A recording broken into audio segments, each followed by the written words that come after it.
All right, recording has begun. And if you are not muted, if you wouldn't mind muting, and at least to start, and I'm hopeful that shortly there'll be a lot of interaction both in the chat as well as talking to each other. I'm Steve Marchand. I know a lot of you. I see some faces here that are at least pretty new to me, but I'm really excited you're here tonight. And I'm here in my capacity with Move the Goalpost, which is a PAC that I've had for several years, focused mainly on down ballot candidates, particularly in some of the most competitive races in the state. And I think that's more important than ever, especially in the wake of what we're seeing in Concord. It's really easy to look at what's going on with Donald Trump and in Washington and focus the attention on that. And with an open U.S. Senate seat and potentially two open congressional seats here in New Hampshire, it's going to remain really easy to focus on federal races. And we need to win all those races. But I'm here tonight in part to say, don't forget about state level, because if I know you guys are, but for those that aren't paying attention to what's going on at the state level, Republicans are just driving a Mack truck right now through education, through the budget process, environmental policy, your library. The list goes on and on. Rights of marginalized groups, you name it, and they're driving a truck through it. And we got great folks working on it, but right now they have the majority across the board. And it can feel helpless at times, but one of the things that we have to do, it's something Mitch McConnell said, and I don't agree with him on much, but he said, winners make policy, losers go home. And I don't want to go home. And I think the GOP would like us to act like we're just going to go home. We need to focus on what it's going to take to win again, and not just in a blue wave year, but in a sustainable way that can put us in the majority and actually accomplishing things rather than our best days being blocking bad things from happening. And so tonight, I want to share some information that I've kind of learned along the way here, and get it into your hands. There we go. Let me get this going here. Okay. And then I want to get your feedback. I'll make some initial comments here, and then I really want your feedback. And then I'd like to see if you're interested in going to your communities and doing some programming to really dig in on some of this.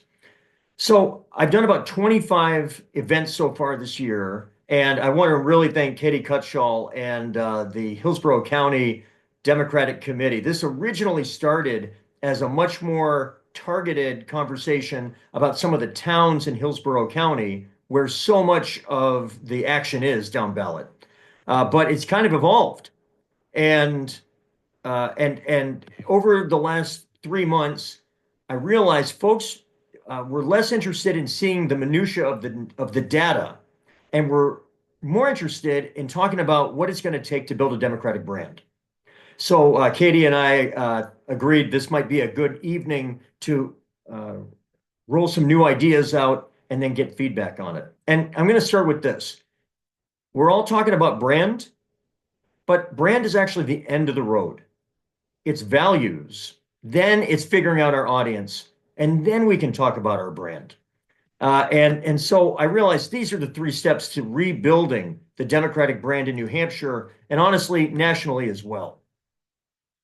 So a question I want you all to think about over the next several minutes, and then I want to get everybody talking about it in one form or another, is this fundamental question.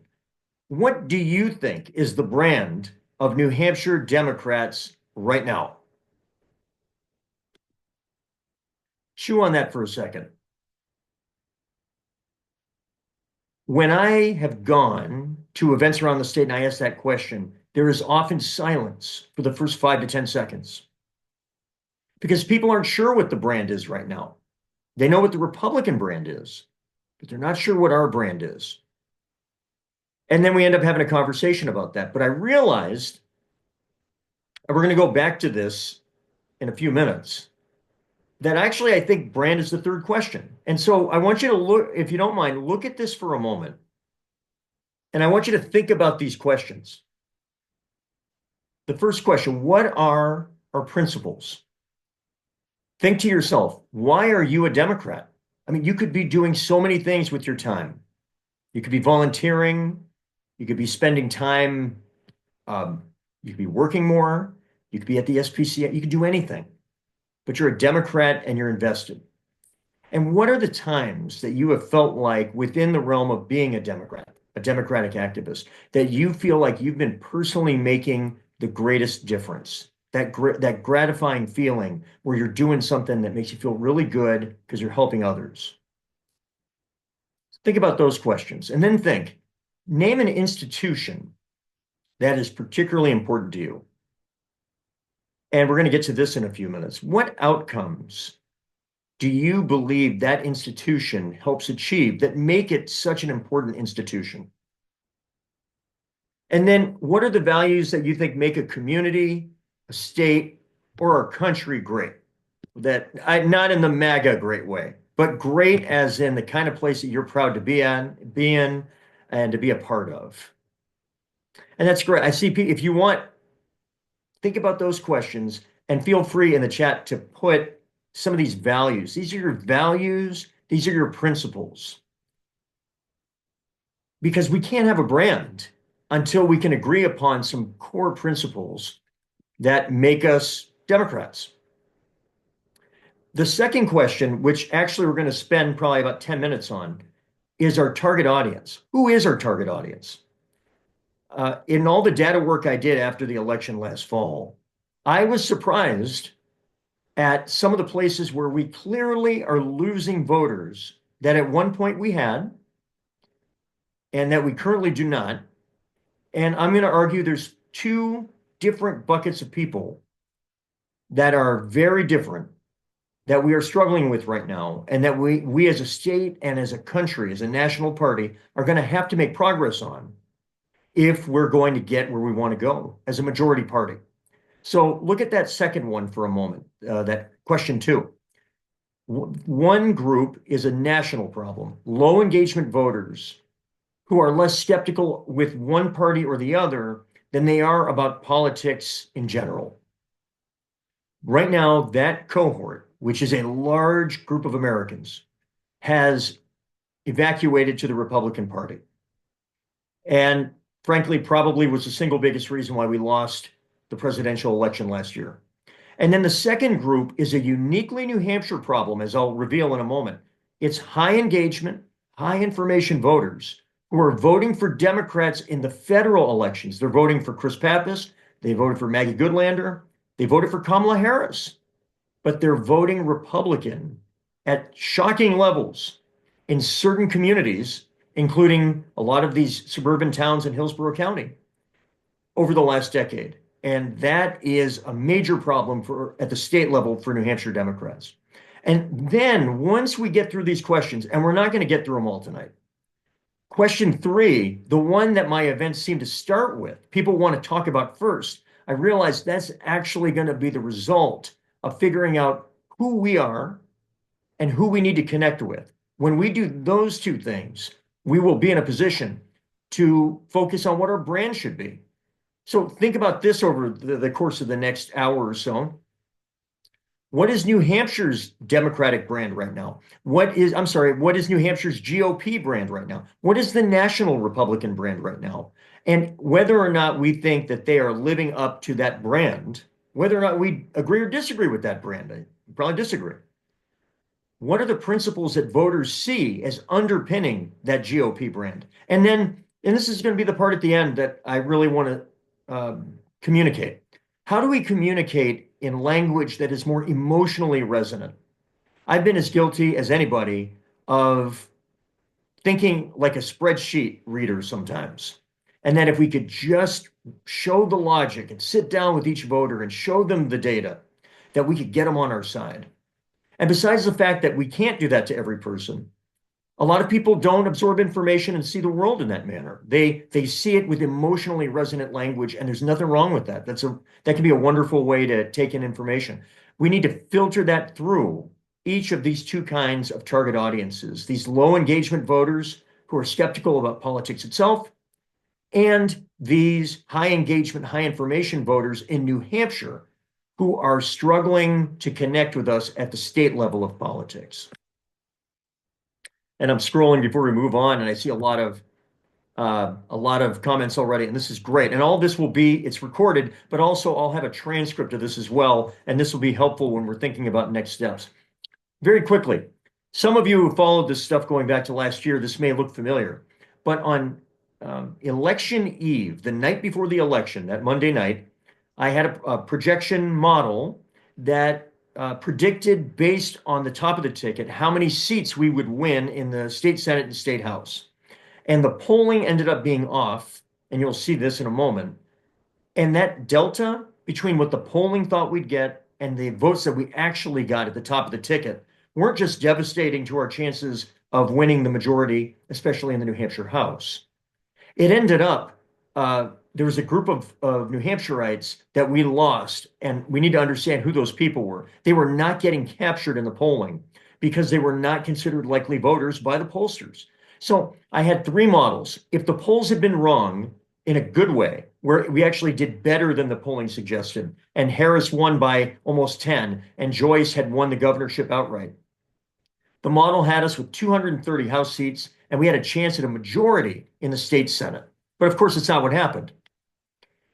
If the polling had been exactly right, Harris would have won by 6 and change. Joyce would have lost by about 3. We would have narrowly taken the House. We would have almost taken the Senate. We'd probably have 11 seats. But of course, that's not what happened either. What I described as the worst reasonable case scenario is one where Harris won by 3 and Joyce lost by 8.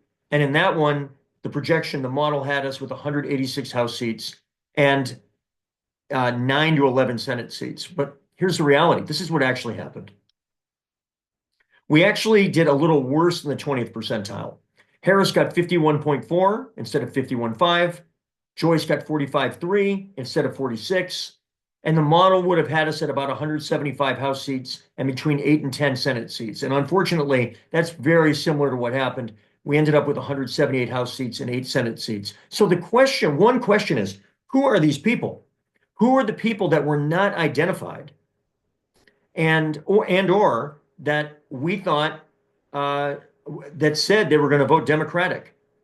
There are two buckets that we need to understand our audience if we have any chance of building a relationship with them, building a brand with them. Here's the first audience. New Hampshire is seeing a uniquely wide split, unlike any state in the country, between how high engagement voters see federal Democrats versus how they see state level Democrats. All right, and I want you to absorb that for a moment. And then I want you to look at this chart. So in 2024, these were the states that had a governor's race and obviously the presidential. There were only about a dozen states that had a governor's race last year. And then you can see, with the exception of Vermont, where Phil Scott is sort of an outlier in the country, but Democrats still control the Vermont House and the Vermont Senate. So it's not really, he doesn't bring any coattails with him, really. You can see that most states are very close. The way they feel about Harris is the way they felt about their Democrat for governor. And that's true in really red states, and it's true in really blue states.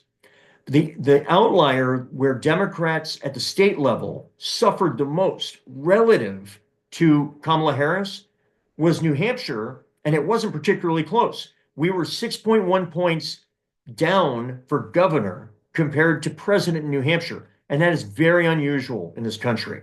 So the question then I started to ask, and those of you that read my Substack may have seen this, is we spent a lot of time trying to understand if there was a pattern. Are there certain kinds of communities where the gap between Harris and Craig was bigger than other types of communities?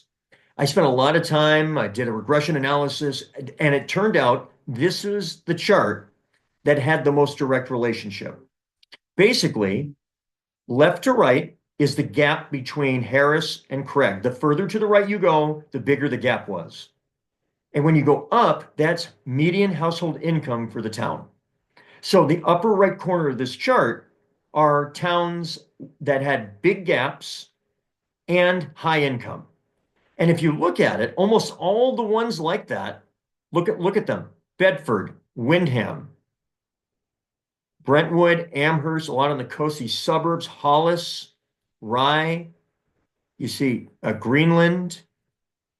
There's a lot, and there's a few, but most of them are suburbs, and they're all high income suburbs.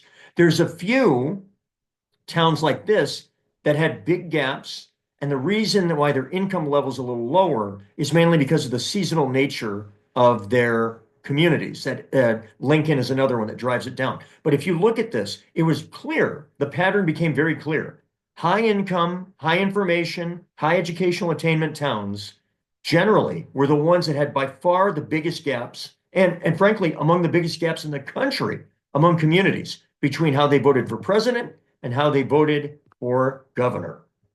So that's a problem because these are voters who are clearly willing to vote for Democrats. They voted for Goodlander and Pappas. They voted for Harris. In the Senate races, they've been voting for Shaheen and Hassan. But when they get to the state level, they have been voting for Sununu and Ayotte, and that has trickled down to the effect down ballot. So who are these people? Well, like I said, high information, high political engagement, higher income, higher educational attainment. They are suburban in nature with a few exceptions. And here's the thing, as I spend more time studying it, it doesn't seem that they're voting for the GOP in state elections because they don't know the Democratic brand. They're voting the way they do because they think they do know our brand at the state level, and they don't like it. These are the highest information voters in the state. These are folks most likely to have read about all the candidates. They're the ones most likely to have watched the gubernatorial debate, to have seen the local editorial page's endorsement if they made one, and so forth. So it is an interesting group that, and I see people with theories, and this is something that I think we have to work on as a party. I don't think we have been. I did not see this information before began the research. We need to understand why 1 out of 8 voters in places like Bedford and Hollis and Windham and other high-income towns are voting Democrat except for state level.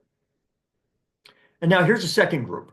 Low engagement, this is a very different group. Low engagement voters, including low engagement Democrats, have dramatically moved towards the GOP.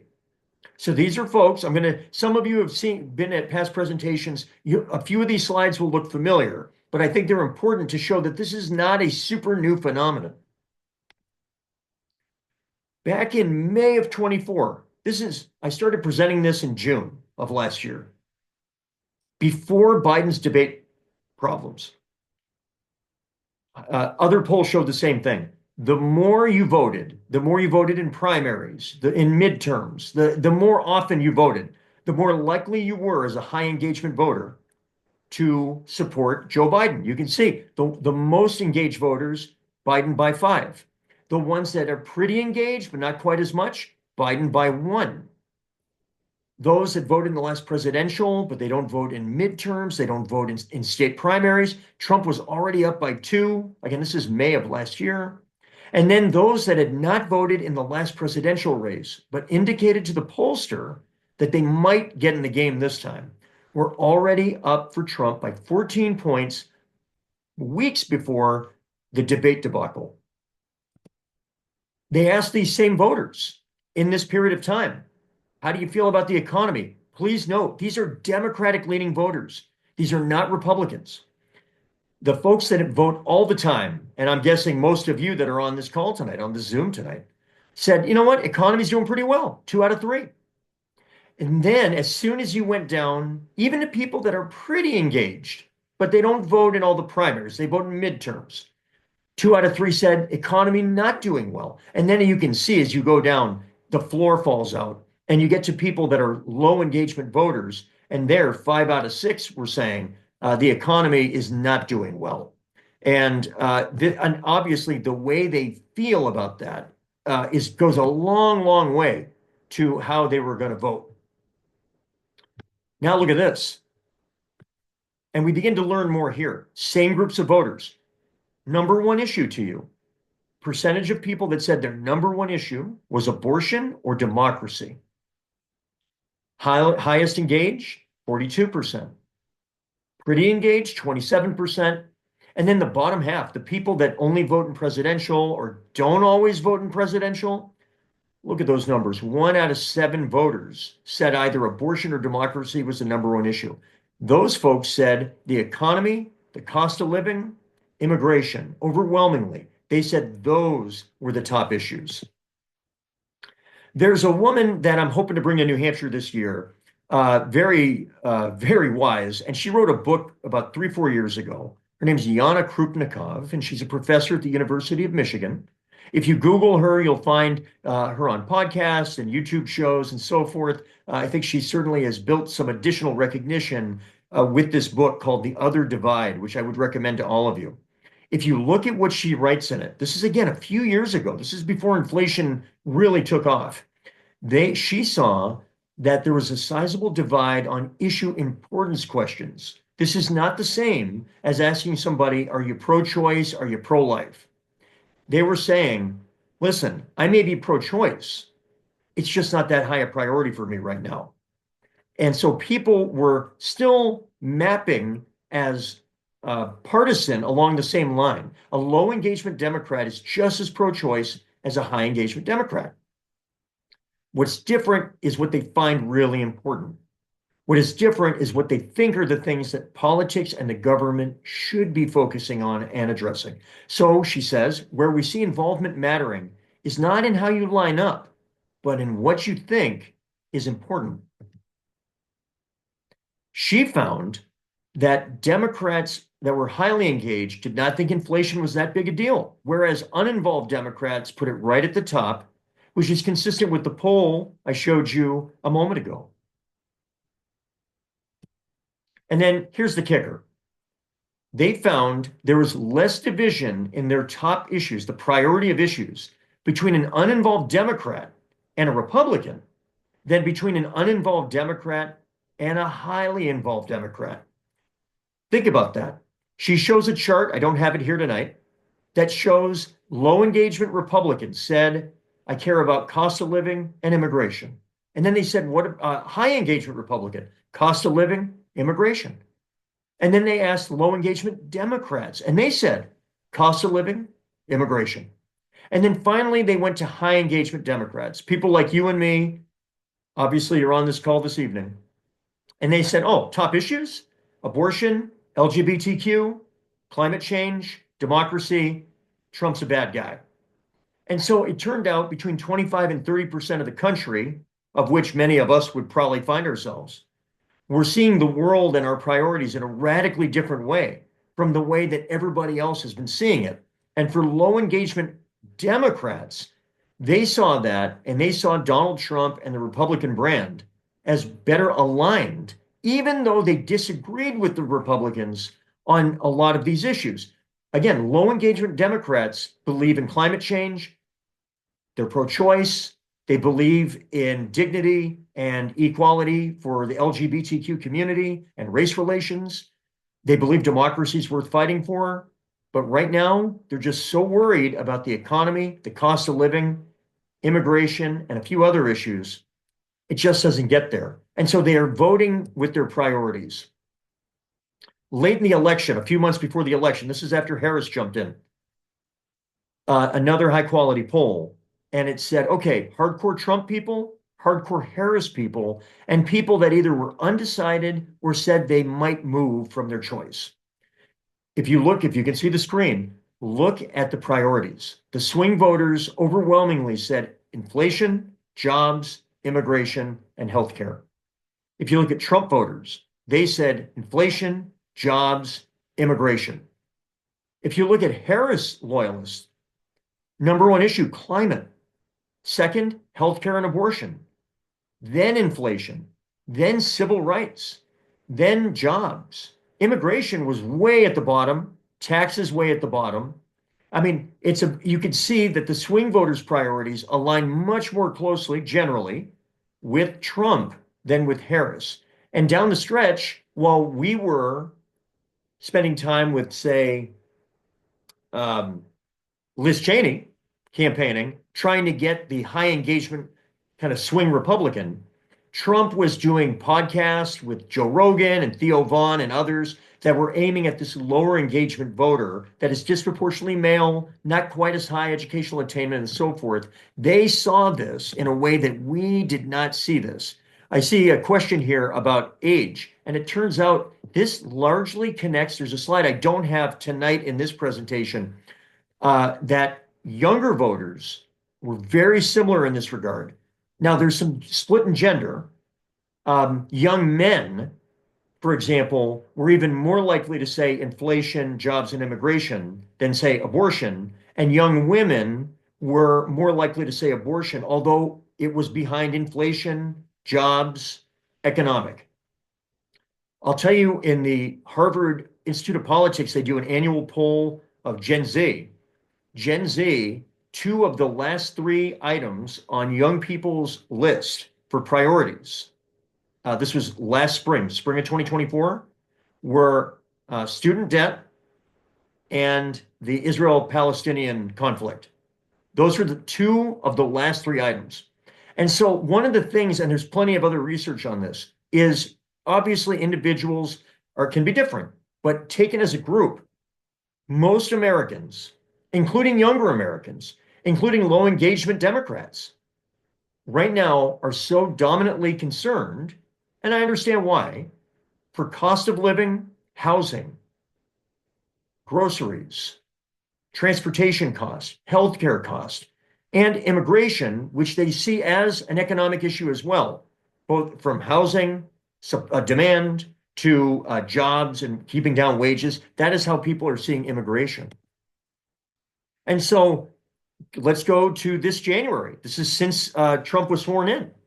New York Times, many Americans say the Democratic Party does not share their priorities. And so they asked the voters, okay, what are your top 5 priorities? And then they said, what do you think the Democrats and Republicans' top 5 priorities are?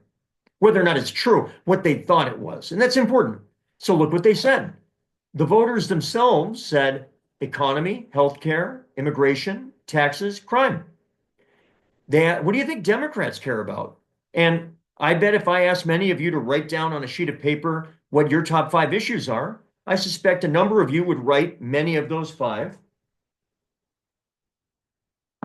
And then look at the Republicans, what they perceive, immigration, economy, taxes. I will say one issue, and you'll see this in a moment, where we are aligned with the voters, even in this difficult time politically for our party, is healthcare. We have an advantage on the issue. They think that we care about it. They care about it. It's an opportunity, I think, for us to claw back some of that trust deficit that we currently have. So here's the bottom line on this one. In 2024, state level, federal level, Democrats acted in their TV ads, in the direct mail for our down ballot candidates. We acted like the split was ideological. It wasn't. The split is prioritizational. Voters are making decisions increasingly based less on whether or not you are pro or anti a given issue.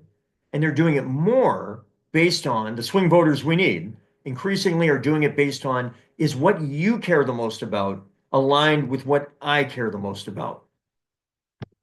That's a huge deal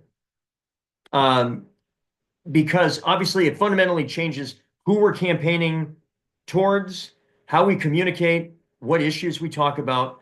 And I want to be clear, none of this says we should be shifting our principles, but it may change a little bit. We have to consider how we communicate those principles, how we prioritize the way we communicate them, as well as the audiences that we're going after. This is a really important chart that David Shore, who is a data scientist who worked in the Obama administration or campaigns and is one of the best data scientists in the country. He had a podcast about 2 weeks ago with Ezra Klein that if you like this stuff that we're talking about tonight, I would strongly advise you go on the Ezra Klein Show podcast. You can Google this, you go on Apple, whatever you want. It was about 2 weeks ago. He did a full hour and 10 minutes on this topic. This is one of the slides that he showed in it. I have screenshotted it. And again, David Shore gets full credit for this. Critically important chart from the last couple of months. I want to take a minute on it. If you go left to right, this is what voters said was their priority. The further to the right the issue was, the higher the priority to the voters. As you go up, it's the Democratic advantage and trust. As you go down, it's the Republican advantage and trust. So if you are, and I'm going to see if I can mark this up a little bit, if you are a Democrat, and we are, you want lots of stuff right here. These would be issues that are really important to voters and that they trust us more on than Republicans. I circled that. I could have made the circle bigger. You may notice there's nothing inside the circle. If I did the same thing for the Republicans, they want lots of stuff in the bottom right, things that are important where the Republicans have the trust advantage. And as you can see, there's a whole lot of stuff down here. So, whoops, there we go. Let me do that. I'm going to erase that. There we go. So let's look at this. What are the issues where the Republicans have the trust advantage on important issues? Cost of living, economy, inflation, taxes, deficit and debt, national security, immigration, crime, border security, social security, political division, that blew my mind, civil liberties, drugs, and addiction. Look where we have the advantage. It's healthcare. Healthcare, mental health, Medicare. Those are the three where the dots are in our wheelhouse. High priority, and they trust us. Now look over here on the top left. Here are issues that over here where they trust us, they just don't care about the issue a whole lot. Climate change, environment, abortion, childcare, race relations. And then way up here, it's out of 35 issues, it was the issue that was the lowest in importance to the electorate of any issue, and it is the issue that we had by far the biggest trust advantage, LGBTQ plus issues, which the irony, of course, is right now at the state and federal level, the GOP is trying to drive a Mack truck over us on a daily basis on a specific element of LGBTQ issues, specifically trans-related issues. And that's something that we're not going to solve tonight, but that I do want us to spend time on in the near future as committees, as activists, because the public trusts us on this issue. They trust us. And yet we're playing defense on the issue, and we really can't afford to be doing that. So this is a critically important, let me get rid of this here. There we go. This is a really important chart to keep in mind. I am recording this, and whenever I do events, and I'm glad to do events in your community, we spend a lot of time on this and we really drill down. But I wanted to share this one tonight with you because it really gets at a lot of concepts in one graphic. Let me go here. Another thing to keep in mind, also from David Shore, he gave voters the choice. What's more important right now, preserving America's institutions or delivering change that improves Americans' lives? And as you can see, by about an 80 to 20 split, Americans said, I want change that improves my life more than preserving institutions such as democracy, voting rights, and so forth. People are very scared right now. The economy, obviously, under Donald Trump, is very unsettled right now. People are very concerned about their personal economy, and that is being reflected in polling across the board. I want to talk a little bit as we begin to transition a little more into how we talk about our values. This was on the front page of USA Today about a week and a half ago. It was a protest down in DC related to Trump's efforts to decimate and then eliminate the Department of Education at the federal level. Obviously, extremely troubling. Here are two activists that I'm sure we all agree with spiritually. I'm with them. But what I'm going to argue is that's actually not the right message Right now, America is very anti-institution. Trump knows this. Low engagement Democrats are anti-institution. They're anti-establishment. And what Trump is doing, and the Republicans in New Hampshire are doing it too, is they are putting us in a position, it is on purpose, to be defending institutions rather than people rhetorically. So, for example, I was with a group in Plymouth last week. I showed them this. They were actually going to be up in Littleton the next day to protest, and they were going to have signs that were more about the institution. So we said, what might be a better sign than protecting our education department? Well, the education department is a means to an end, right? It's not an end. The end is a value, like maybe this. Every kid deserves a chance to be the best they can be, to realize their full potential. Protect our children, allow our kids to be the everything they can be. Anything that focuses on the kids instead of the department is, and there's a lot of polling to show this, is going to resonate more with the people that we need to get back on our side. Because right now they think we are protecting institutions. It's not that we want to protect the state library because of the library, because of the building or the people itself. We're not doing that as a job preservation program.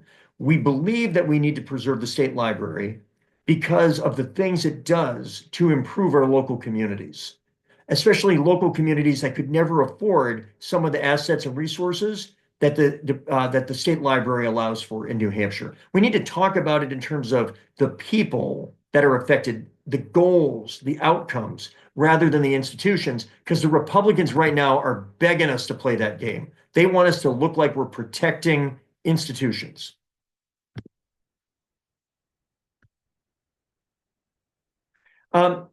I put this screenshot today. There's a guy that I'm also trying to bring up for an event I'm doing in June, and we'll get into that at the end, by the name of Drew Weston. I got to meet him about 15 years ago. He's a fantastic guy, and he's a psychologist who has spent his life about the language of politics and the psychology of politics. And many years ago, he wrote a book, The Political Brain, and he included this in terms of how Democrats should think about what our brand should be. He calls it our story. Our story should feel to the majority of Americans like their story. The story of the party and its principles should sound like a natural extension of the story of the nation and its principles. If the master narrative of our party doesn't make 60% of the electorate feel at home, then it isn't a good narrative. The party's narrative needs to have enough elasticity that candidates in different parts of our state or our country can draw out its implications in ways that fit their values and those of their neighbors. And it needs to draw on shared sentiments that have become associated with the other party, allowing moderates to cross over without feeling like strangers in a strange land. Conversely, if the master narrative doesn't alienate 30% of the electorate, it isn't a good narrative either. About a third of the electorate won't turn left under any circumstances. And if Democrats' story doesn't make them angry, there's something wrong with it. That last part may seem pretty provocative. Why would we do something knowing that a meaningful chunk of the state or the country would be quite turned off by it? I would argue if nobody disagrees vehemently with what you're advocating for, then probably you're not advocating for terribly game-changing things, big things. And you could, in our history, leaders that advocate in a strong way, understanding that 30 to 40% of people will always vote against you. And that's okay. But we need to get to a place where our narrative can get upwards of 60% of the population at least very open to us, if not downright supportive. Right now, we're in a country that's 50-50, and that means that it's hard for anything big to get done because nobody ever has power for long enough. There has not been a coalition built that is durable with durable majorities. I think let me I want to get maybe a thumbs up from the crowd here real quick to see. I have about a 2.5 minute clip that when I got to know Drew Weston personally, that he showed was an example of some of the best emotionally resonant language he's ever seen a politician give. That I think when you compare it to a lot of the language that is much more sterile, it really jumps off the page about how we can think about our language. It's about 2.5 minutes. It's actually from Lyndon Johnson in 1965. Would you be okay with me playing that? Okay, I think you'll appreciate it. So give me a second here, and I will do that. Okay, and and like I said, I think you will appreciate it. Here we go. All right, give me 1 second.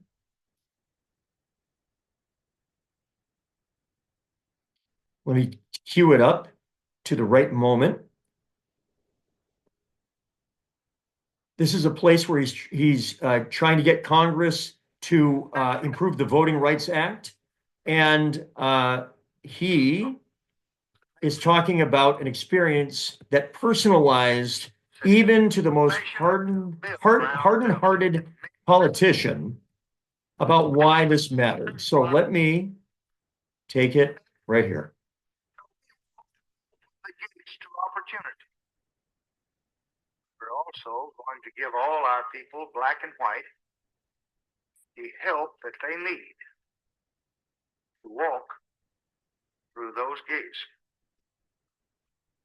My first job after college was as a teacher in Cotulla, Texas, in a small Mexican American school.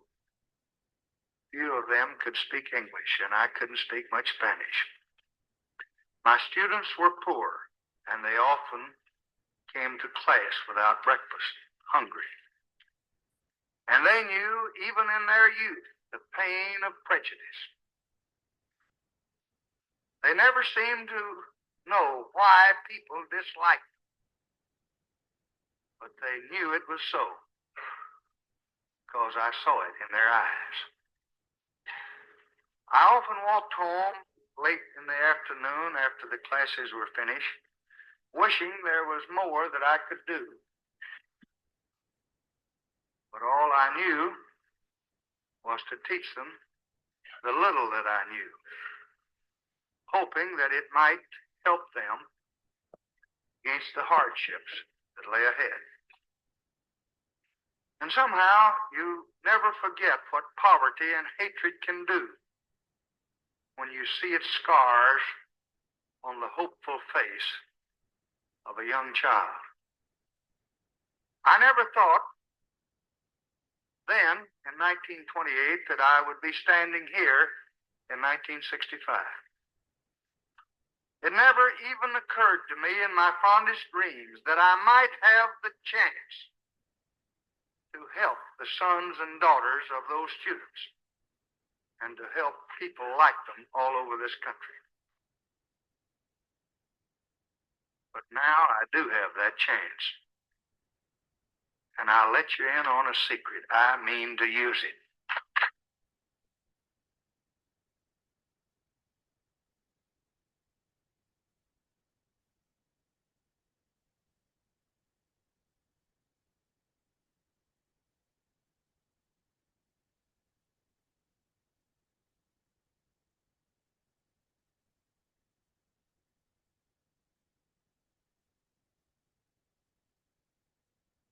Uh, I don't know about you guys. That's how you do it right there. In 2.5 minutes, he's able to take something and make it so personal. And I've seen that from the best politicians in our state and our country. And and the thing I found, and I hear this from the candidates that do the door to door, is I genuinely believe that almost every voter has a crack in the door somewhere. Sometimes it's more obvious than others, but everybody somewhere's got something that if you can make the connection, you got a real chance at breaking through the R or the D. Now, it doesn't mean you're going to do it all the time, but it means there's a chance. I've told some of you, my folks live in Goffstown, and I love them very much. and they got naturalized in the 2000s. They're from Quebec, and they voted for Obama. They voted for Romney, although they respected both of them in 2012. In 2016, they liked Bernie a lot. And then when Bernie lost, they liked Bernie in part because he was going to kind of blow up the system. Neither of them had a high school degree. They were retired. They were the classic blue collar immigrant family. And when he lost, they ended up voting for Trump in 2016, in 2020, and now in 2024. Um, Last fall, right after Tim Walz was selected as the nominee, the vice president, we were having a birthday party for family members at my house. And I was at a table with my parents. And my mom says, "What do you think of Harris?" And I know what she means when she asks that. She doesn't actually want to know my opinion. She wants me to ask her what she thinks of Harris. So I did. And she said, "Well, she's a socialist." And I'm like, "All right, mom." And my dad is sitting there quietly. And then she goes, "What do you think of that Minnesota guy? He had just been picked a few days earlier." And I said, "He seems like a good guy. I like it. I like the pick." "Why, mom? What do you think?" Right? And she says, "I don't know. Might be a socialist. I'm open-minded, but I'll tell you what I like. I like that he did that thing where the kids get breakfast and lunch at school. And my mom watches all the Fox stuff, Jesse Waters, Sean Hannity. Somehow that piece of information had broken through the wall, the MAGA wall, and gotten to my mom. And my dad, who had not spoken during this whole story up to this point, he's a quiet man. He goes, "That was good." And that for my dad, that would be like volunteering all weekend with a sign on the intersection, right? So like this one that my parents talked about, this was a big deal. So put that on the shelf for a minute. When my sister and I were kids in the west side of Manchester, we had free and reduced lunch. We didn't have a lot at different points. And they used to give you a different colored ticket and make you stand in a different line when you had the free lunch. And and you remember that 40 years later, I can assure you. And I asked my sister, and she remembers it 40 years later. But here's the thing. When my mom told me that story, I realized at that moment that as much as it had stuck with my sister and me, it had stuck with my parents even more so. That out of everything that broke through, it was that because my parents were able to understand what it's like to be the family who doesn't have the money to reliably get food in the belly of the kids for school. If you didn't know that about my folks, you would not know that my mom, that there's a crack in the door there. And I believe that for everybody, but it's not going to happen with a spreadsheet. It's not going to happen typically by making an argument about something being 17% better than something else. It's going to be with emotional resonance. But it starts with understanding our values. They got to be authentic. They got to represent who we really are. Understanding who the audience is of the folks that right now are not with us. In a lot of cases, they used to be with us, and we can get them back.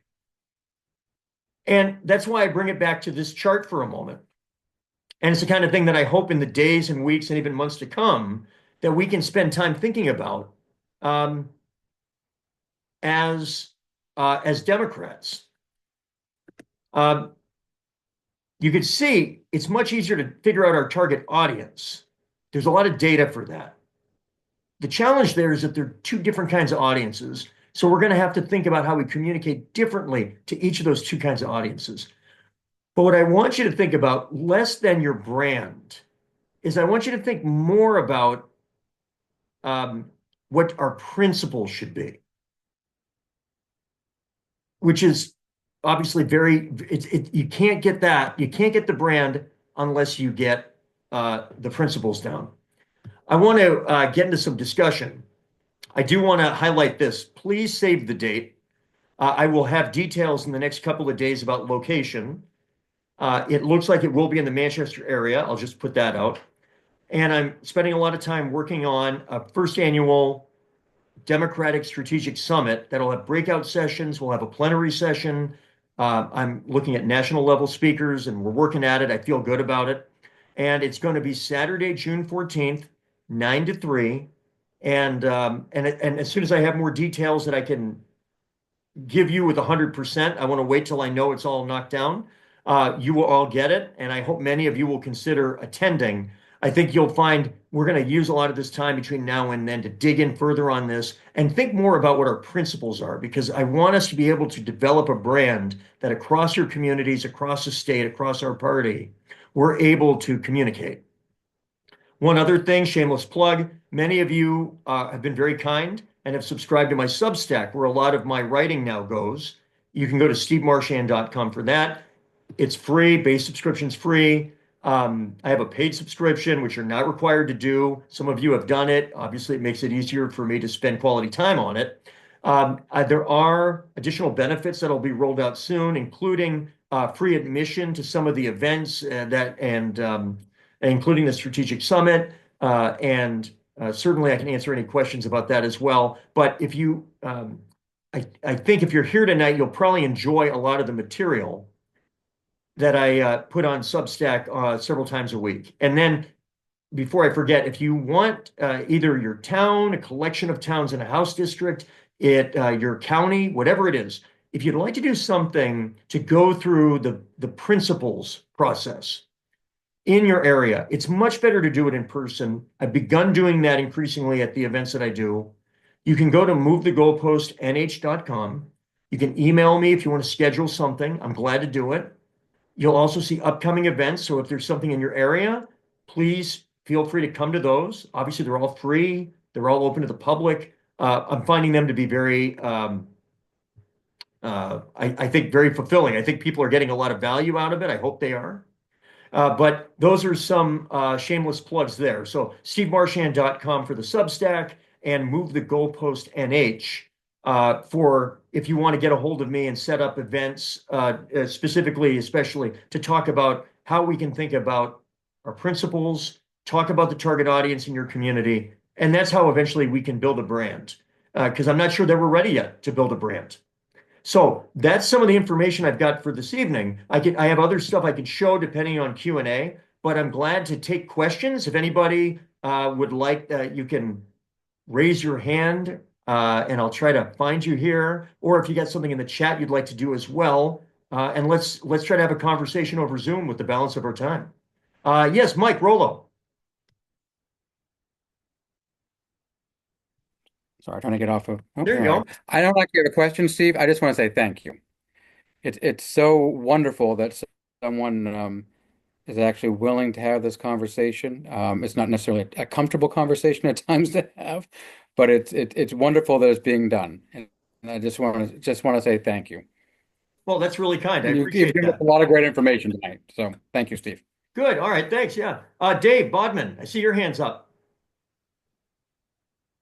Yeah, I was noting in the chat that I had just read a report by Media Matters on the media penetration of the Republican Party and the right-leaning thing.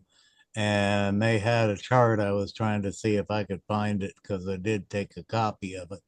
A huge chart of all of the podcasts out there and the size of their audience. And the red balloons were twice as many as the blue balloons and much larger. The Joe Rogans, the Don Bongiano, and all this. It's just an incredible landscape out there. And we need to challenge them in that field. I hear Midas Touch is one, I guess, competitor. I haven't checked them out. I don't really have time for podcasts, really. So much going on. But it's definitely a battlefield that we have to address. There's no question. Something I didn't specifically mention there at the very end. is I know that there are influential folks, some of the leading donors in the state who have traditionally given a lot of money to the state party, national party, and so forth, that are increasingly reevaluating the return on investment in terms of winning and looking at different ways. And after the last election, started reaching out to me with a more data-centric approach. And so I've been spending time with folks that are thinking about this. And your point, David, about the platform, I think I saw that chart. It's overwhelming how much of an advantage conservatives, the Republican Party, MAGA, all the above have in a lot of what we would call new media space. Something to keep in mind. So I'm working on some podcast ideas. It's just a matter of the time it takes to do it right. Something important in this, that is part of why it's taking a while to do it right. There, in the New Hampshire political sphere, it is a chasm. There really is no reliable, dominant media presence. The newspaper, even the traditional media, with the exception of WMUR, have collapsed largely in terms of their listenership, readership, viewership. It's important that if we're going to get that low engagement voter, they're not low education, they're not low information, they're low political information. They're not going to listen to a podcast. That's not my target audience with my Substack, which is a very nerdy political thing. But I'm getting, 7 to 9,000 readers every time I publish something. And most of that is New Hampshireites, with some national people now coming in. With the podcast, we're going to have to do something that's political, and we're going to have to do something that is explicitly not political, but is very engaging. And that is how you bank shot people in, not by forcing them. If they like politics, they wouldn't be in this bucket of voter anyway. They would listen to the podcasts that are political. So Joe Rogan's a good example because he is not political. He is much more popular culture, and then politics creeps into it. So it's adjacent.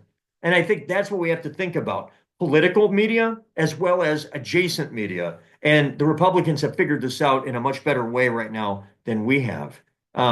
Okay, Patty Long, I see your hand up. That's hot. I'm feeling so happy.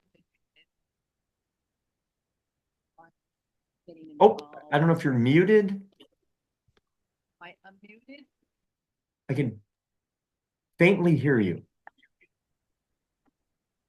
Let's see.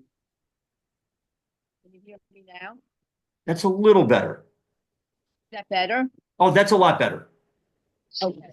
So what I want to say, and I know these are a group of Democrats, but in New Hampshire, there is another group, independent. And I feel like that is a group that really needs to be considered as well. And I think when we talk about our audience and when we talk about message, I think the makeup of New Hampshire is very unique to other states. I think our Republican Party has been, we have a new group of people that are in our legislators. I feel like I know all the cast of characters because I become very involved with the education freedom accounts. So my feeling and my concern is we have an underlining group of people that are not necessarily Republicans, and they are our free staters. And then the other group that we have is also just as big as our Democrats and our Republicans are our independents. So I think when you talk about message, how we have to have one unified message, one that, is a personal message that hits everyone, I feel like there is many different pieces happening into the government of New Hampshire. It's a good point, Patty, and there needs to be more research done on it.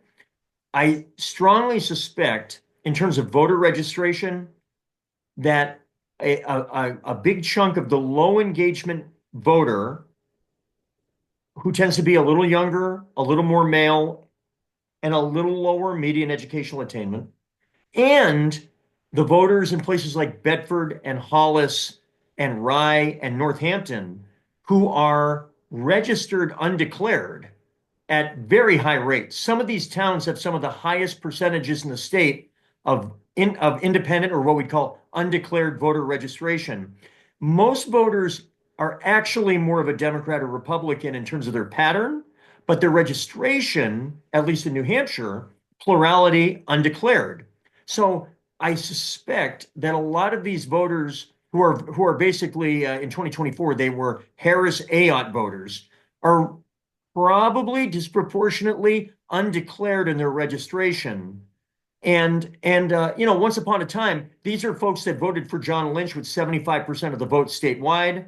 And that's when we had our biggest majorities in the state house and state senate and executive council in the history of the Democratic Party of New Hampshire. So how we hit the gubernatorial race has real disproportionate impact. And Democratic nominees who are able to grab the kind of voters that I think you're alluding to, Patty, they don't just help us win the governor's race. That's how we're going to win majorities and attract this broader coalition without compromising values. Katie, I saw your hand up. Yeah, first I just wanted to comment on the whole independent, undeclared people. I know from like pouring through the voter rolls in Bedford, which is getting a little more maroon, but still red. A lot of those undeclared voters are very conservative. In fact, some of them are more conservative than the Republicans, and that's why they're undeclared. So I just want to keep in mind that, yes, there are undeclareds to pick up, but a lot of them aren't approachable. But my question was for you, Steve, is I felt the gubernatorial Democratic primary in 2024 was like very disappointing. A lot of wasted money, a lot of wasted energy, some mudslinging. So therefore, hearing about Senator Shaheen not running again, and all the people jockeying for position to run in her spot, and then who's going to run for Congress if the two congressional reps run for her spot, it definitely raises like some concern and anxiety in me. On the other hand, maybe all that press might be good. I don't know. I wanted you to opine on your thoughts about that, like what we're facing in 2020, down the road with this. I know if you, in a weird way, and if you go to my Substack at stevemarchand.com, there's a story I wrote a few weeks ago about the 2026 governor's race, and that I really believe that Democrats can compete and win. And I make what I'd like to think is a pretty compelling argument based on the data for why we can compete. But one of the biggest impediments to competing would be if a lot of the candidates who might make formidable gubernatorial candidates against Kelly Ayotte decide instead to run for federal office in potentially, from the calls I've been getting, potentially fairly large primary fields, at least in the congressional races. If I made a list of the 15 people in the state who I thought were the most teed up in where they are in life to run for governor, for example, most of them are at least thinking about running for Congress, or I suppose Senate. For example, I think Chris Pappas would be an extremely strong gubernatorial candidate. He's going to be running for Senate, for example. But if you're running for Congress, you can't run for governor. And one thing that I've told several of these candidates is, if we don't have talent running across the different offices in 2026, having a hole in any of them can be really painful for everybody else on the ticket. So I'm not necessarily against a primary, and I think that primaries don't have to be painful in the general election. I mean, look, I've run in primaries for governor, and I lost, and it's painful. But I'd like to think that I collaborated nicely after those primaries, instantly jumped on board with the winner, because there's something bigger than any relatively small differences in policy, typically between gubernatorial candidates or congressional or Senate candidates within a primary. It's the chasm between the Republicans and the Democrats on some of these existential issues. And I think that the folks that run in primaries have to go bigger than themselves when it comes down to what you do at the end of the primary. And if you do that, it's a constructive process. And if you don't, I've seen that happen too, and recently. So it depends on the players. Regina, I saw your hand's been up. Thanks for your patience.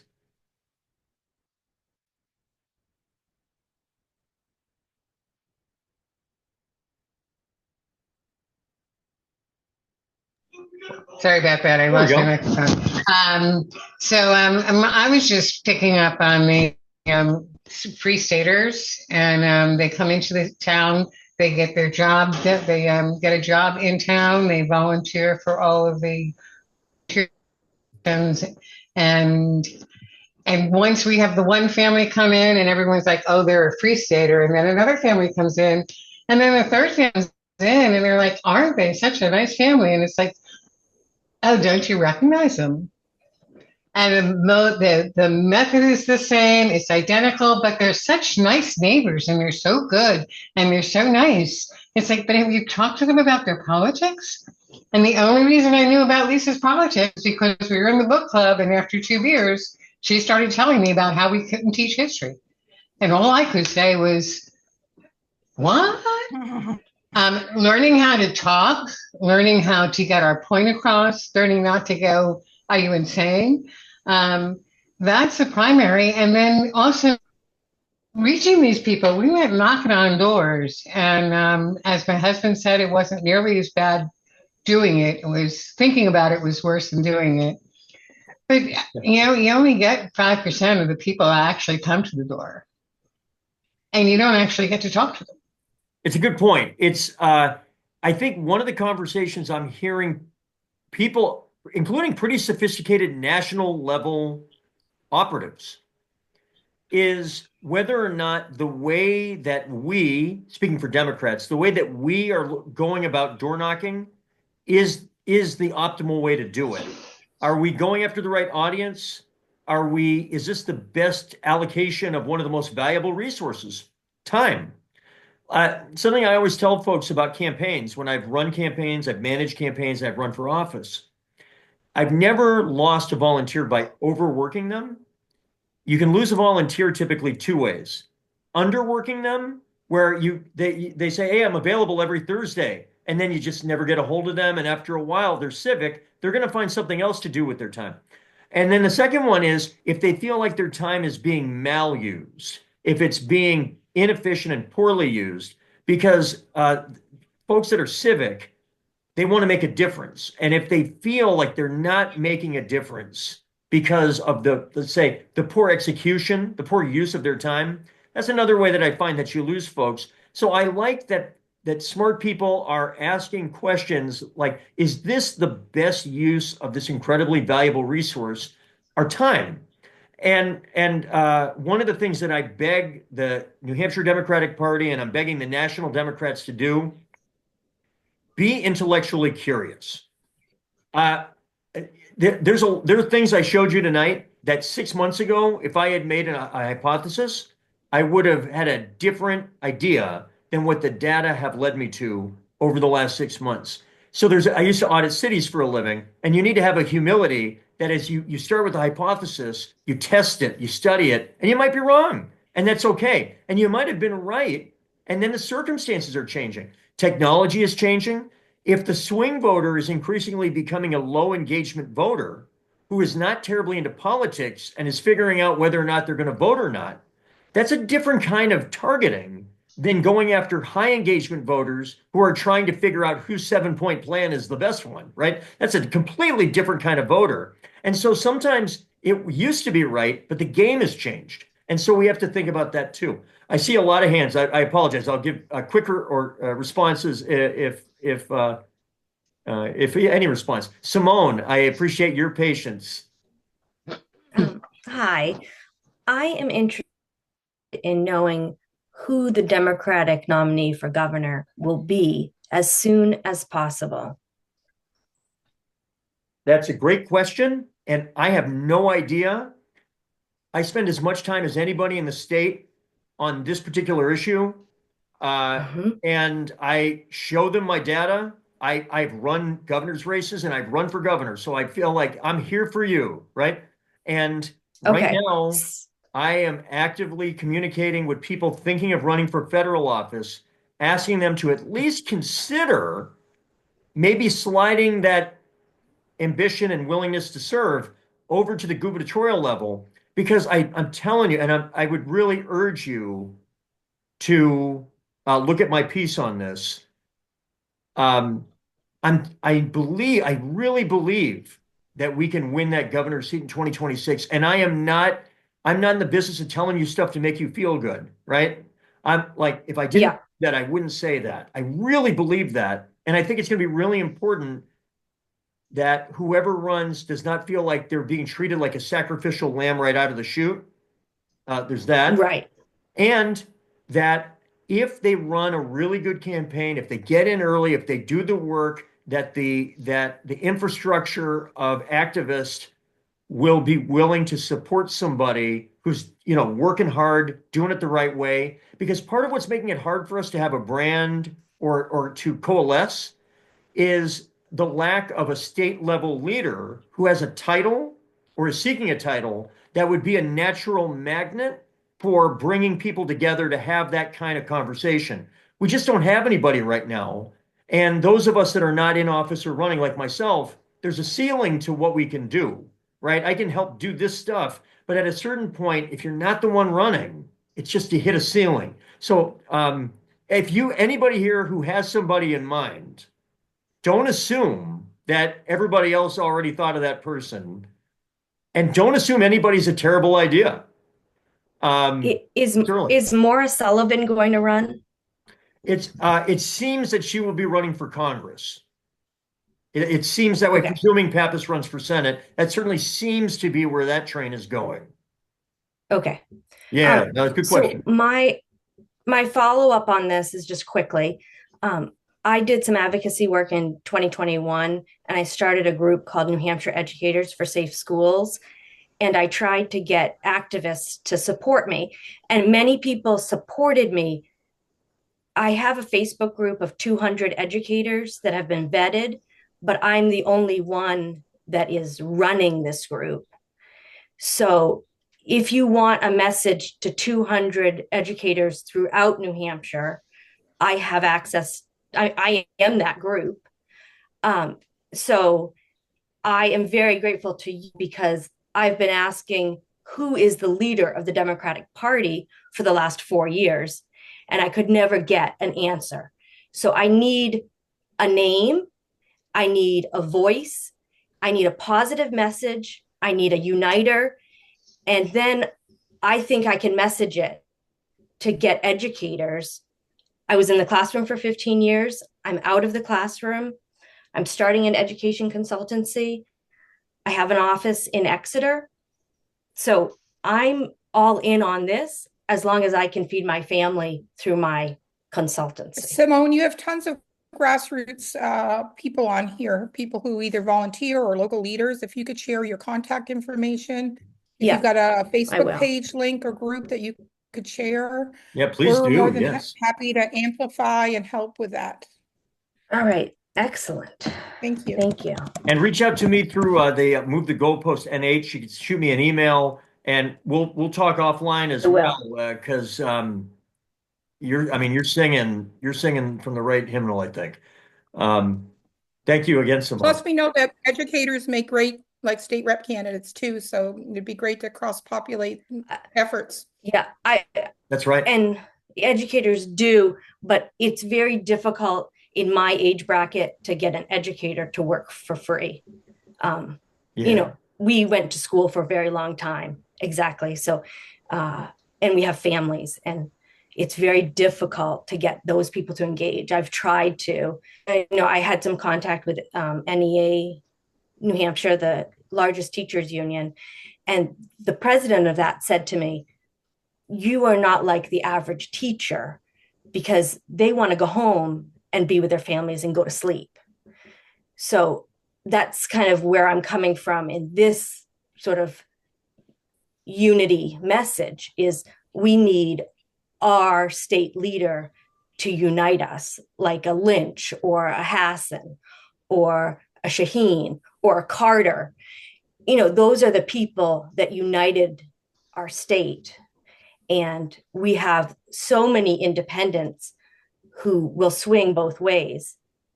And that message of the New Hampshire Independent, I think we have Bernie Sanders and Alexandria Ocasio or AOC Cortez out there saying we're independents. We're going to redefine the Democratic brand. And they're drawing huge crowds, the hugest crowd that ever went to a Sanders rally. So that message of the Democratic brand is, I know this is hard because this is a Democratic group, but the Democratic brand is broken because we haven't messaged properly. We are independents. We're not socialists. We are going to do these things for you. We're going to lift up the poor and all that sort of stuff that is a uniting message, but not an elitist message. There's a lot to work with there. Thank you, Simone. Again, let's definitely seriously get in touch with me on that. Let me pick up the pace a little bit here. We got about 10 minutes to go. I want to respect the rest of your Sunday evening. Let me go with Dan. You've had your hand up for a while, and then let me go with John after that, and then Kath after that. I've seen all your hands. So Dan first, please. Thank you very much, Steve. So I would like to share with you an expensive lesson in branding from the commercial sector that I was involved in that may be applicable in this context. So I was working for a discount auto chain that decided to go up market. So we held focus groups and we did a lot of analysis to figure out how we could attract customers that we hadn't attracted prior. And so the company invested in a lot of upgrades to the stores that we were running. We invested in better bathrooms, waiting rooms, changed our advertising, and we did indeed attract some more upmarket customers. However, in doing so, we forgot our old customer base, which was the majority of our business. And the net result was a disaster. There was something that Chuck Schumer said a few years ago that in hindsight's not looking so great. Somebody said, hey, are you losing blue collar, traditionally Democratic voters in the process of gaining more high income, high education suburban voters? And he said, hey, what are you going to do? We'll get 2 suburban ones for every 1 blue collar we lose. And he said it with I don't know if I want to say disdain, but he said it with a sort of a transactional tone that made it feel like it's okay to lose some voters. And all of you know, politics is a game of addition. We're looking to hold our market share, to hold our team, and then add to it. And of course, the wider it gets, the harder it can get. An example, I again would urge folks earlier I think in late January, I wrote a piece. I teach a class, a grad school class at UNH, and one of the books I use is a book called Firepower, which is about the history of the NRA.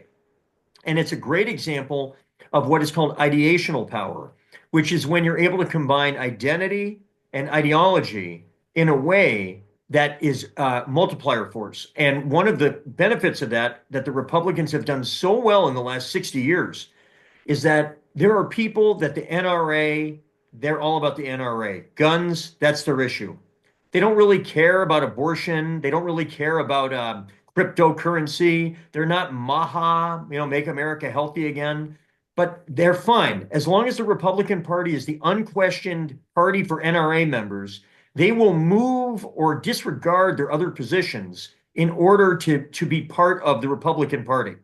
Meanwhile, pro-lifers, Susan B. Anthony, may not care about guns, but as long as they see the Republican Party as the unquestioned stronger party on their particular issue, they have shown over the last 60 years a willingness to kind of whatever, even if they were maybe in favor of some gun control, whatever. And they've been able to build this coalition that has been largely additive in recent years. And this is what's allowed Trump to kind of get over the hump and get that last extra couple percent. It's not a 60% super. This is not like Reagan 1984. But for now, it's just strong enough that in presidential years, Republicans are going to be favored until we're able to build our coalition into something stronger. And you're right, you don't want to lose customers on the road of gaining customers, or else you really aren't getting ahead in the long run. And the Democrats have lost so many people that were our people for my life and my parents' lifetime. They lost my parents. My parents were Democrats, and they're not anymore. And a lot of their friends are the same way. John, you've had your hand up. Thanks for waiting.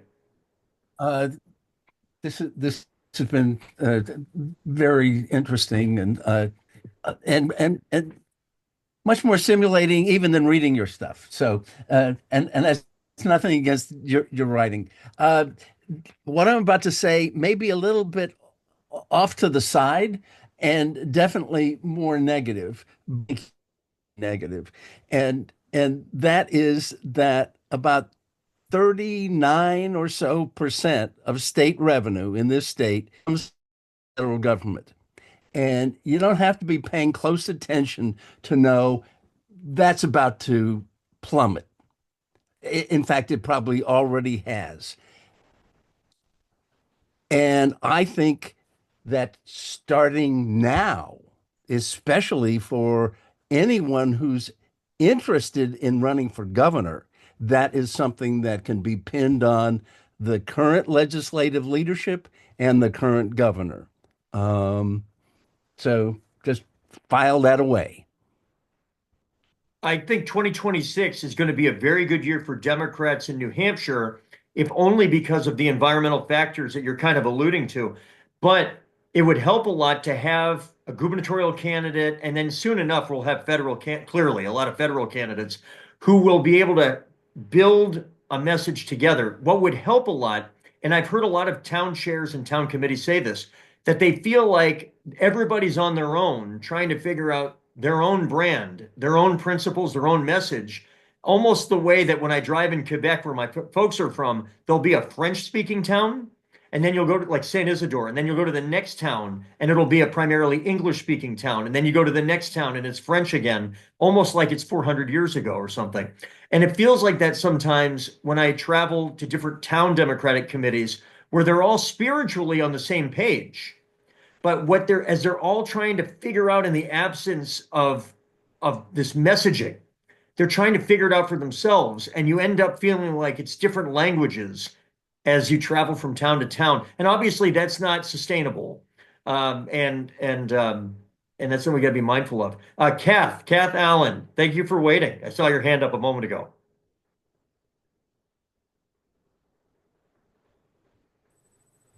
Hi, Steve. Hey, Kath. Thanks for being here. Last year as a community organizer, and I saw what was coming down with Trump 2 to 3 weeks before the November election. It was very apparent from the people. My question to you is, the Democratic Party the last few years has really strived to get more and more money to be able to operate like in collusion with the Republican Party, not on issues, but the money factor. And a lot of people have expressed really anger about the Democratic Party continually sending out, asking for donations and keep asking and asking. And they're getting really turned off by that. Well, I can tell you that from the highest levels of the donor base, the ones that are giving literally 6 digits a year, between all the different candidates, to the person giving $10 a month that I often will see at the events I do, there is this, they don't use the same language, but there is this sense of what is the money going towards? And they mean that in a few ways. One of them is a literal sense. It's a transparency, or how much of my money is going to help candidates versus to pay for staff versus overhead, these sort of questions. And of course, there's a lot of concern because of the ROI question, which is, if we're not winning, particularly at the state level, then where should I be giving my money so that it's going to lead to more winning? That's not an unreasonable request. And I think that whether you're the state party, the national party, if you are a candidate for state house or Senate, executive council, or governor in 2026, I think that particularly if you get in this calendar year, right on the early side of it, I advise folks, be proactive about laying out what your money is going to be used for. Have a plan. Articulate that plan. I think right now people are more sensitive to that. And to your point, Kath, a lot of donors have been getting asked a lot of times now for a lot of years to give just one more time. And in the era of Trump, it worked for a long time out of kind of fear, give money or else Trump is going to whatever. And I think people are kind of like, well, after 8 to 10 years of that, I'm kind of either tapped out or it doesn't have the same emotional resonance. So that's something that we certainly can talk about at the local or county level at events that I do or that you want to schedule to begin thinking about that. If you want to run, I think you really want to have a game plan for how to raise the money you need in a political environment that sounds kind of like what I just described. It is 8:30 on the button. If anybody, a couple of rapid things. Somebody asked about the state primary getting moved, and for an opinion, my headline opinion is I believe that it will happen, and I think it's a good thing. I think moving it to June is a good thing. I've run campaigns, and that when you don't know the winner of the primary until the second Tuesday in September, typically, it is really hard, especially if you're running against an incumbent, to turn that ship around. If you're in a primary, you use all your money to get to the general, and then you don't have time to turn it around, raise the money, and spend it against an incumbent. It's extremely difficult. And look, if you're the Democratic incumbent, it's probably good for you. But if you're running against a Republican incumbent, it's not good for Democrats. And I think that it's hard to campaign in the summer. And often the summer is the lead up to our primary, which can make it really hard for effective door to door in those final days before the election because people aren't there. And then when they get back, they're going to school. It's very hard to connect with people with the September primary. That's my 2 cents. It looks like it will not be in play in any circumstance for 2026, though it seems that if anything does happen, it seems that it would likely be a 2028 change, although let's see if that happens. I saw that question. Steve, I want to jump in before yeah. many people leave and make a plug for 2 Hillsborough County events that are coming up. I just put the details in the chat along with links. If you are a Democrat registered in one of the 29 counties that comprise Hillsborough County, that does not include Manchester and Nashua, we would like you to come to our caucus. It's this Wednesday on Zoom at 7 p.m. The link's in there. We also have our Hillsborough County Dems, our 6th Grassroots Awards dinner coming up on Saturday, May 3rd. It's going to be held at the Puritan in Manchester, and we'll be honoring a grassroots activist from all of the towns in the Hillsborough County. So please join us for that. If you don't have time to grab those links off the chat, you can find them on the Hillsborough County Dems Facebook page and on the website. So go to those places or email me. Thank you. Just want to get that in. And I want to thank you, Steve, for tonight. Well, and thank you, Katie, and the committee for being the host. One more shameless plug one more time, stevemarchand.com. It's you can subscribe for free. And the more subscribers I get, the more viral the algorithm is, which spreads it out to more and more people outside of New Hampshire as well. We're helping to kind of shape that we're getting our stuff together, the Democratic Party in New Hampshire, and it's not just at the official level, it's at the grassroots level. And I hope if you do read it, that you'll enjoy it. Give me feedback. If there are things that I'm not writing about that you think would be interesting to research and to write about. If you'd like to have an event in your community, you can get a hold of me at movethegoalpostnh.com. Send me an email, and I'm glad to schedule some stuff. I'm scheduling well into May now, but I'm off to hit the road. And then keep a lookout. In the next few days, it'll be official. June 14th, we'll have the summit, and we're going to be getting into the weeds. Exciting national level speakers, breakout sessions, food trucks for lunch, you name it. I think you're going to be happy you attended this. That's June 14th. Get ready for that when it becomes official. All right. It's now past 8:30. Shoot. Wanted to get it done on time. Never get it done on time. But thank you guys for sticking with it. And I hope to see many of you very soon. And give me feedback anytime. I'm here to help. Thanks, everybody, for coming. All right. Thank you all. Thank you.